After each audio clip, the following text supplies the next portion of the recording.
Sickbay. Not a place you want to end up. Unless you're hurt or ill, I guess. Then, well, yeah, you really want to actually end up there in sickbay. This intro went wrong quickly. Hi, Rick here, and this is a video looking at Biobeds. The Biobed has been an implementation into the Star Trek sickbay since their first starships, with even the vessels that preceded the NX-01 having them incorporated as critical medical components. However, their development and technology has evolved with the times, and more functionality was crammed into these unassuming platforms. In essence, it is a device that, when a person lays down on it, it automatically monitors their vitals and takes non-invasive scans of the body atop it, displaying the relevant information to medical staff, but over time it serves other functions too, and there are actually several different versions in a single sickbay depending on the need. Looking into their origin, this sort of creation is something that would be of great interest and use to current-day physicians. There are scanners, such as PET scans or positron emission tomography scanners, that can detail an entire body when used in conjunction with CT and MRI scans, but these are all separate machines that require large apparatuses to operate. Additionally, these machines take half an hour to image the body, but yeah, scanning an entire body to study for maladies is a very common thing in current medical technology. The Biobed simply combines a lot of these scanning devices into a more compact and smaller form, as well as adding a few science fiction flares to it. There were generally three types of Biobed: the examination table, the care recovery table, and the surgical table or main Biobed. The examination table was little more than that, a moderately comfortable table with a basic monitor functionality where the thorough examination of patients was supposed to be done by the staff with dedicated handheld devices like the medical tricorder. The care table had a little more functionality and was usually positioned in a location around the periphery of the sickbay for patients that were being kept under observation or for recovery. The surgical table was located in a place of prominence in the sickbay and had the most tech crammed into it, as it was also used as a platform of surgery among other functions. These varied in number depending on the craft, most ships having only one or two main beds, and some having no examination beds, like the Intrepid class.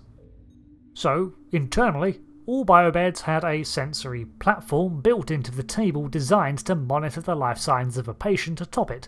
These included many of the functions you would find on today's medical patient monitors, such as the electrocardiogram readings for heartbeats, oxygen saturation levels, breathing rates, blood pressure, and a short-term record.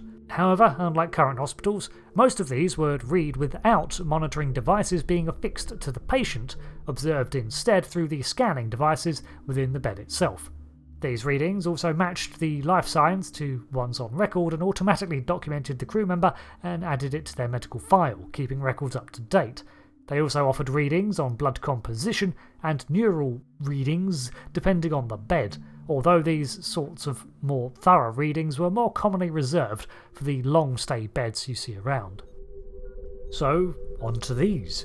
More than just examination tables, these care beds had additional readings to monitor everything going on in the body and were also designed to be more comfortable. They were the ones often paired with sheets and designed for rest and recuperation. Some even had library stations. However, they also had a simple low-level force field emitter within them that could be used to restrain the individual atop them, known more colloquially as a restraining field. This could be for several reasons, such as the times the patient had to be kept still, back injuries, involuntary movements, or even the patient being a security threat are all feasible uses. This is often in conjunction with the ability sickbay has to create force fields in pretty much any location. Again, the need for force fields could be to prevent contamination, as well as the reasons listed above, and were more powerful than the ones that would be resting against a person on a biobed. Force field emitters were capable of deploying them around every biobed individually, as well as across sections of the sickbay and most commonly around the main biobed. So, moving on to the main biobed or surgical table of the sickbay.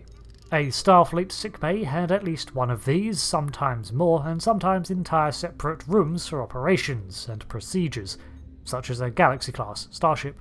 These larger beds had all the functions of the prior bed, but several additions, the most notable of which was the movable arch that could be brought over the bed, containing even more accurate scanners and particle emitters.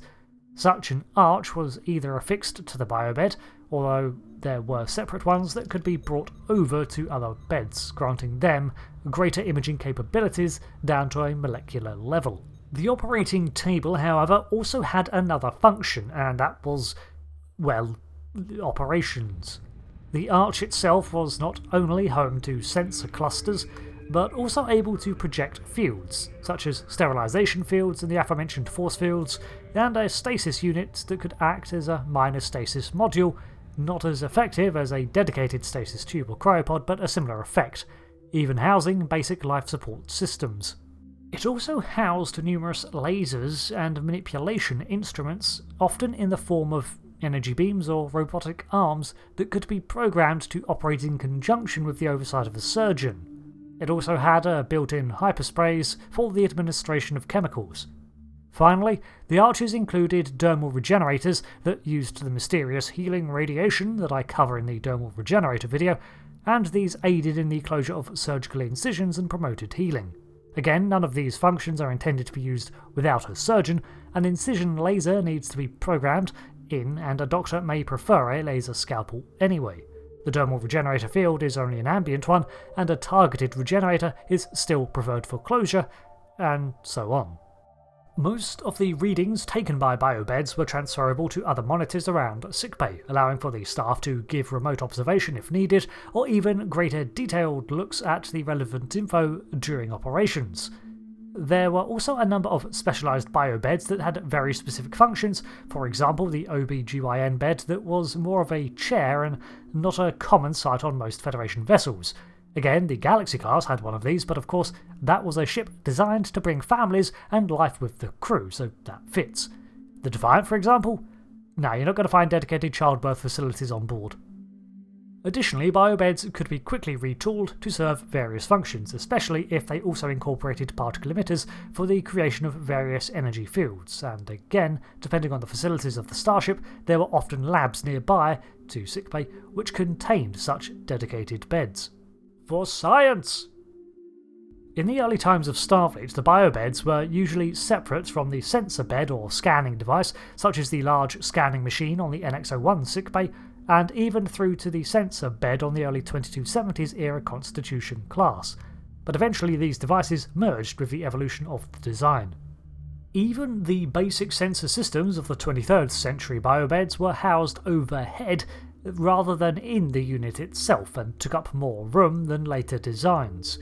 I've said it before with the combadge evolution, but I love it when designs evolve and grow in universe, which adds believability. So, that covers the biobed, a creation of many different species across Star Trek, and honestly, one of the most useful but I think underappreciated inventions from Trek. If nothing else, imagine laying in a hospital bed, but without all the monitors, cables and tubes. It would be so much more comfortable, so I don't know, fund medical science or something. Well, thanks for watching this breakdown on the medical biobeds. I've been Rick, so long and goodbye.